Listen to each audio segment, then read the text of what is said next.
A gente vai falar sobre, então, o encerramento da campanha de Bolsonaro e eu volto com vocês para trazer mais elementos. Até já.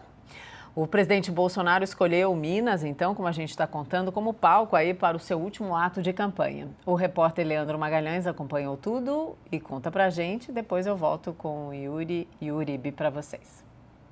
Jair Bolsonaro encerrou a campanha neste sábado aqui em Minas Gerais, segundo o maior colégio eleitoral do país. Ele participou de uma motocarreata ao lado do governador reeleito de Minas Gerais, Romeu Zema, do Partido Novo, e parlamentares do estado. O percurso de mais de 20 quilômetros durou quase 2 horas pelas ruas de Belo Horizonte até a Praça da Liberdade, onde o presidente tirou fotos e cumprimentou apoiadores. Antes de deixar a capital mineira, Jair Bolsonaro afirmou à CNN que a queda da inflação e a responsabilidade na economia abrem espaço para o reajuste do salário mínimo para R$ 1.400 ano que vem, caso seja reeleito. Bom, é isso. A gente está contando para vocês também que o presidente Bolsonaro publicou agora há pouco, então, que seriam 22 compromissos dele. Segundo ele, são medidas que farão do Brasil um país mais próspero, mais livre e mais seguro para todos os brasileiros. Voltar a conversar com o Yuri e também o Uribe. Vamos lá, a escolha de Bolsonaro ali em Minas, a atuação do Zema, as promessas que estão chegando agora. E, Yuri, eu quero te perguntar, esse eleitor que pode votar em Bolsonaro, ele não vai olhar as outras informações, por exemplo, sobre o que seria, então, seriam uns R$ 1.400 para o salário mínimo. Ele não olharia, por exemplo, que o aumento do auxílio, né, não entra na peça orçamentária do ano que vem. Isso não, o composê de uma notícia, né, que a gente sempre olha, né, isso não entra para o eleitor ou pode entrar nessas últimas horas? Eu queria fazer pergunta fácil, mas não tem jeito, querido, não, perdão. Foi pergunta difícil e chique ainda, très chique com o francês de Mona Lisa Perrone. Eu preciso manter o nível do nosso outro entrevistado que disse que você é chiquérrimo, que faz toda a diferença. Eu estou indo apenas na toada. Obrigado. Quem tem amigos tem tudo, é meu lema dessa eleição. Vamos lá, Mona, acho que tem dois aspectos importantes. A gente tem nos eleitores consolidados de Lula e Bolsonaro uma certeza de voto muito grande. É muito difícil que um tire eleitor do outro. É muito na margem que vai sair um eleitor de Bolsonaro para votar em Lula ou um eleitor de Lula que vai votar em Bolsonaro. E aí, para buscar esses indecisos ou aqueles que votaram em outros candidatos, como Simone Tebet, Ciro Gomes, a gente estava falando, para citar o número de Minas Gerais, que está aqui na ponta do dedo aqui, os eleitores que não votaram nem em Lula e nem em Bolsonaro são pouco mais de 8% dos eleitores de Minas, por exemplo. Então, é esse eleitorado que está na disputa para convencê-lo a ir votar, fazer com que esse eleitor não abra mão de ir à urna, fazer com que ele, chegando na urna, não decida anular o voto ou votar em branco e aí sim escolher entre Lula e Bolsonaro.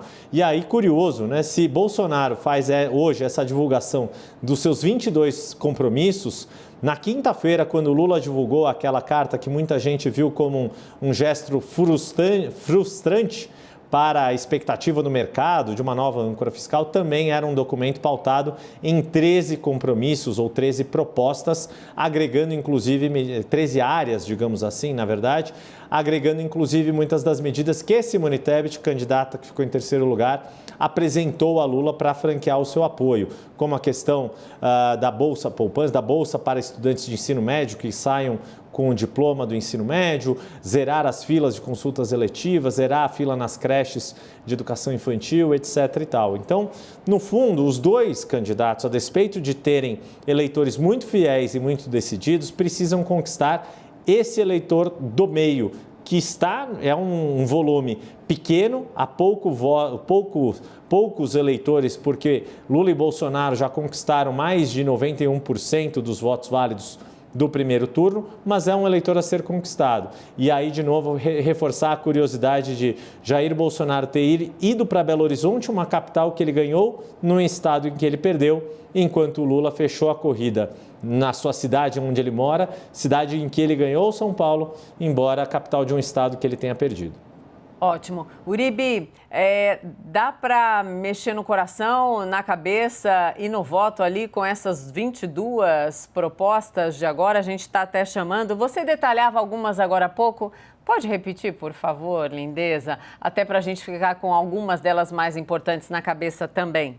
Que eu acho que é mais importante, redução da maioridade penal, Isso. A questão também do salário mínimo de R$ 1.400, Há também a questão do Auxílio Brasil de R$ 600. Eu fui conversar, Mona Lisa, com o Bloco do Centrão, porque se tem alguém que tem a temperatura política da reação, é o Bloco do Centrão. Sem dúvida. E o que me disseram? Que houve uma pontada de frustração, como o Yuri falou, em relação à carta de Luiz Inácio Lula da Silva, também em relação a essa. Simplesmente o que foi feito foi oficializar propostas da boca para fora, sem trazer grandes novidades. O único ponto que foi salientado a mim por uma liderança do Centrão, que é um aceno ao centro, é a promessa de que Jair Bolsonaro não vai aumentar o número de ministros do Supremo Tribunal Federal. Ele já tinha indicado isso, que ele não seguiria adiante, mas estar numa proposta nas redes sociais, é o print que se torna eterno, faz uma diferença na visão deles. Mas houve um pouco de frustração. A questão que eles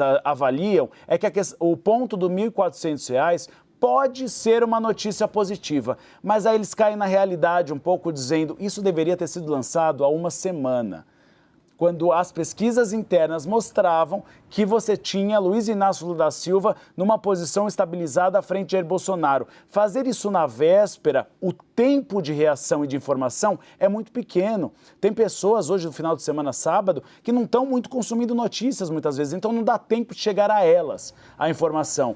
Então que talvez a campanha dormiu no ponto ao ter demorado para divulgar essas 22 propostas. A gente deu na CNN, em primeira mão, faz 2 semanas que esse documento estava pronto, estava na gaveta dos articuladores políticos da campanha de Jair Bolsonaro. A ideia era lançá-lo no dia 22, para ser o número então do PL. No dia 22, 22 propostas. Acabaram comendo vento, demoraram para lançar, lançam agora como um último suspiro, uma última cartada. Mas há um choque de realidade. Pode ter sido muito tarde para divulgar essas propostas. Mas esse delay, essa não percepção de urgência, isso teria a ver até com o momento da campanha, que são várias lideranças ali, coordenações da campanha, que muitas vezes não se entenderam, né? Isso pode ter um elemento dessa disputa de estratégia final? Isso é um elemento. A gente viu uma queda de braço muito grande na campanha de Jair Bolsonaro desde o início. Os filhos que são chamados de ala ideológica e os moderados, que é o Bloco do Centrão. Você teve uma troca de marqueteiro. Duda Lima era o marqueteiro de Valdemar Costa Neto, que começou a campanha. Depois houve uma mudança de rumo com Alan Abreu, que é um marqueteiro especializado no Nordeste, de falar com o público nordestino no mercado privado, de varejo. Deu uma mudança na campanha. Inicialmente, Jair Bolsonaro aparecia de terno e gravata além do teleprompter. Depois ele mudou, foi para a rua, para a casa das pessoas. Uma tentativa de suavizar a imagem dele. Este documento foi um exemplo. A ala militar, sobretudo capitaneada por Braga Neto, defendia que isso fosse divulgado rapidamente. A ala ideológica dizia, vamos esperar. E aí, coincidência ou não, o documento sai como? No dia que Carla Zambelli aponta uma arma para um eleitor petista. Então, muitas coisas não são coincidência nessa altura do campeonato. Sim, nós vamos voltar com esse assunto também daqui a pouquinho, envolvendo a deputada federal Carla Zambelli e o porte de arma e uma perseguição nos Jardins, área nobre da capital paulista. Yuri e Gustavo Uribe, eu tenho que prestar atenção para não trocar os nomes ou botar metade de um, metade do outro pela cacofonia aqui, ó. E Uribe, meu Deus do céu. É a nossa pegadinha. É total, né? Ó, a gente volta a conversar já já, meninos.